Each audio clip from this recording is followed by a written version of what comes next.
Time now for the Sunday Talk, where we tap into the debate of the week.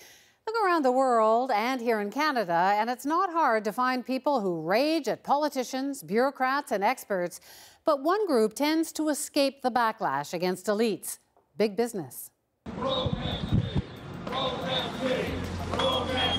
The anger did grow after Bombardier gave its executives a massive pay raise while laying off thousands of workers and getting rescued by more than $1 billion in taxpayer funds. You could also say, of course, that it's outrageous and indicative of an enormous sense of entitlement. But free rides for those in fancy suits while regular people take it on the chin, that's not new in Canada. Remember Nortel? The Canadian tech giant collapsed amid an accounting scandal, while executives made off with millions in extra pay. And some Canadian businesses aren't exactly saints abroad. One big Canadian mining company faces a lawsuit for allegedly using slave labor in Eritrea. Another for alleged rape and murder in Guatemala. Canada's banks remain the soundest in the world. Canadian banks might have emerged with sterling reputations in the wake of the 2008 financial crisis, but in recent weeks, whistleblowers from the Big Five say there's a culture of pushing products, even to the point of misleading customers to make sales and bloat profits. Customers deserve to know what's being done to them at their institution. But according to a recent survey on public trust in institutions, while politicians and media are taking hits, by comparison, big business has seemed bulletproof. I'm joined by our panelists. Stephen Marsh is a culture writer for Esquire. Armin Yalnizyan is an economist and commentator. And Supriya Dwivedi is a radio talk show host in Toronto. So, Supriya, I'll start with you. It's pretty unusual we see the kind of protests that we saw this weekend against Bombardier. Is the behavior of some of our corporate leaders getting worse? Is the behavior getting worse? Well, I don't know if it's getting worse, but it certainly seems that way, that it's getting worse. And I would say this with the caveat of Montrealers and Quebecers generally love to protest. So my home province is one of the, the few that does get out there pretty regularly. What I will say is that I think with the advent of people just being more plugged into the news, I think these sorts of stories really do speak to both those who are on the right and those who are on the left. Corporate welfare like this, amidst huge layoffs as well as paying yourself a bonus, I don't think plays well irrespective of where you are on the political spectrum. And I think you're really seeing that, especially when you have things like a bubbling housing crisis, perhaps, and people not being able to find jobs and people moving back in with their parents. So I think that juxtaposed with a generation that feels like they haven't gotten their due is mixing in to create this sort of environment or sentiment. I mean, are corporate leaders in Canada getting greedier? Can they get away with more than they could have 10, 20 years ago? I think two things are happening. I think one, we're having actual leaders draw more attention to the system being rigged, if you will, that corporations are acting worse over time. But the second thing is, in an era of slow growth, it's very hard to give your shareholders and your owners the growth that they expect. So the way you do that when you're not growing sales is by cutting off jobs and also eating up smaller corporations. And companies are starting to do things that would not have been seemly a few years ago, just to do business as usual. But we forget that their only job is to maximize profit, and they're going to do it at any way possible. So I think we're going to be seeing a lot more ugly stories as time goes by. What's your sense, Stephen? Well, I mean, I think, a lot of the pride that Canadians took in their banks in 2008, I mean, that is something that we have kind of taken for granted, and we've sort of allowed our system to drift on the sort of inertia from our sense that things in Canada are more normal than they are elsewhere in the world, where we see these breakdowns. But, all the problems that occur elsewhere in the world, spiking inequality, as you say, this like corporate mentality that is increasingly just purely taking things on monetary value to the exclusion of everything else, that's coming for us just like it's coming for everybody else. Well, I guess there's a line, right? That happened, like the banks advertise all the time about trust us and so on, but there's got to be a line between satisfying your shareholders and satisfying the public, winning the public trust. I mean, is that line shifting? Is there payback on that now? Well, when it comes to the banks, we only have 5 or 6 big ones, right? So they can get away with an awful lot of malfeasance if they want to, or things that actually only benefit them and don't us. Witness rising fees, witness what we heard, not just about the way these tellers are being trained to get as much money from us as possible, but also the story from 2013 with RBC and more recently with CIBC, where workers are training their replacements as the jobs go offshore, which is like, it feels like you're training the person that's going to cut your head off. And as we see these stories happen, you ask yourself, how are we going to make a living? It goes back to Supriya's point, is like, what are we telling our kids are safe industries to train for? If not the banks, where?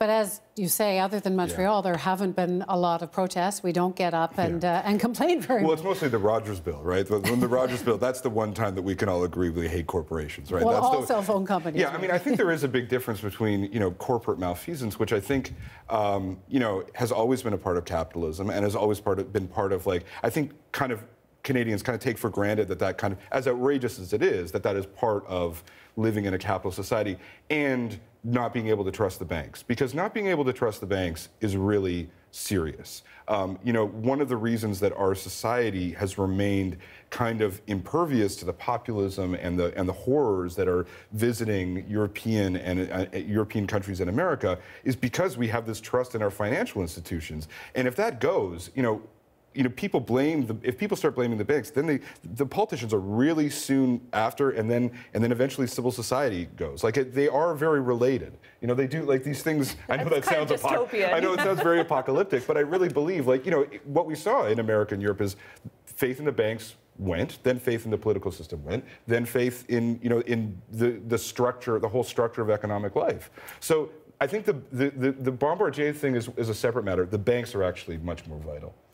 I don't disagree, and I think when you're looking at, we can make this a little bit more Toronto-centric. I'm sorry for center of the universe-ness here, yeah. but I think when we're talking about housing generally, I think the banks are acting in a way where they're handing out mortgages and home equity loans like it's candy on Halloween, and if they're not going to self-regulate, the government is saying that they're going to step in, and I think a lot of people don't necessarily want government to step in. So it's like this push-pull of where do we find the right balance. And I hope Armin can answer that. Well, I actually want to go back to the idea that it's first the banks, then the politicians. I think it works the other way for 2 reasons. I think, first of all, our lack of trust is an emotion, right? And you have emotional relationships with people, not with institutions. And in fact, corporations aren't institutions.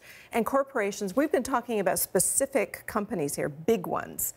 The corporate landscape isn't one thing. Right. Corporations act very differently based on their size, based on their sector, based on their own internal missions. So people are very tied in with their banks. It's a very personal relationship. Yeah, well, the banks are a utility, you see. So when the banks, as a utility, screw us over, then you start getting a lot, like, so telecom is a utility, and also banks are a utility. And the thing with the banks right now is they're reporting record profits, and they've been reporting record profits for years. If they start coupling that with cutting off jobs as well, it's unclear what we can do. The companies will say, but it's common, every business does it. And young people are right to say, well how are we going to make our living? That was the other reaction on the Bombardier story this week, was that to attract talent, that you have to have the world's best CEO running your big companies. What do you think of that, Armin? I mean, I don't know if it's, like, look, I don't disagree that you need a good CEO to be able to attract world-class talent, but we also have to look at Bombardier through the lens that it's essentially 2 wealthy establishment families that control the company, and I don't know if that's the kind of, like, innovative, come startup sort of thing that is really gunning millennials to go work for Bombardier. I think, if anything, that it's a stable-ish job, current layoffs notwithstanding, but it's one of those things where you go into it because it's more of a legacy establishment and less of I'm going to go work here because did you hear about this new company called Bombardier? Yeah, well, I mean, corporate welfare, as you say, it's one of those things that the left hates and the right hates, and then once either of them gets into power, they just continue doing exactly what was done before, right? I was struck by, there was a poster at the protest today saying Armand aurait honte, that the founder, Armand Bombardier, would be ashamed to see the kind of layoffs and the kind of bailouts and the kind of huge salary increases that we saw. I mean, you were talking about return on investment and people making profits for your company and the pressure, the competition to do that. Has something profound changed here, or is this just... Can I answer that? Because I think something very profound is changing. I mean, one of the things that is so striking about Bombardier is the dual-class shares. So the family keeps making decisions. It's a publicly traded company, but most voters don't have much of a voice.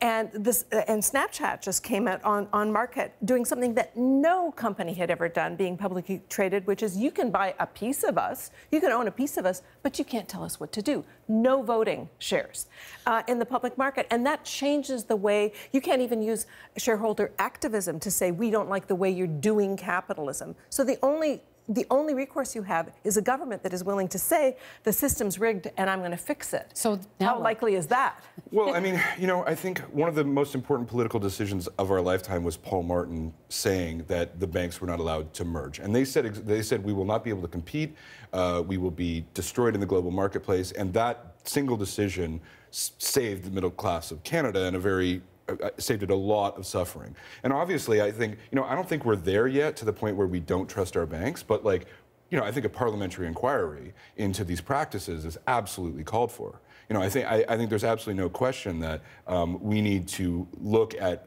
you know, at what they're doing to our society. But I think we also need to look at politicians just handing out blank checks to giant corporations that are just going to give themselves bonuses, right? Like, presumably, somebody would have said, by the way, we're giving you this money, but you can't then use it to pay yourselves. See, maybe I'm so cynical, but I just think that's going to go on forever, and has always gone on forever, and will always go on forever. I agree, and I think we're actually in an era that is going to lead to even worse corporate decisions because of this era of what I like to call sloth, slow or no growth. Because in that context, business practice, standard issue business practice is going to be even more ruthless. They will cut jobs, they will raise prices, they will eat their competitors, they will do anything they need to do to keep market share and grow market share, because growing market share is your only source of growth when you can't sell more stuff because people aren't making enough money. This is a terrible, you know, snake that's eating its own tail. Right. So is anything going to change? I'm not volunteering as tribute. I don't know. Ideally, you would like to think that there's enough groundswell and you know, grassroots mobilization to be able to change this sort of thing. But I think the point that both Armin and Stephen are making, that until there is a government or a politician that a la Bernie Sanders is going to be like, the system is rigged against you, and also is somewhat palatable to the center, I don't really see that. I've got to cut you off. We could go on arguing about this forever, but we're out of time. That was really interesting. We'll see where this one goes. Thanks so much.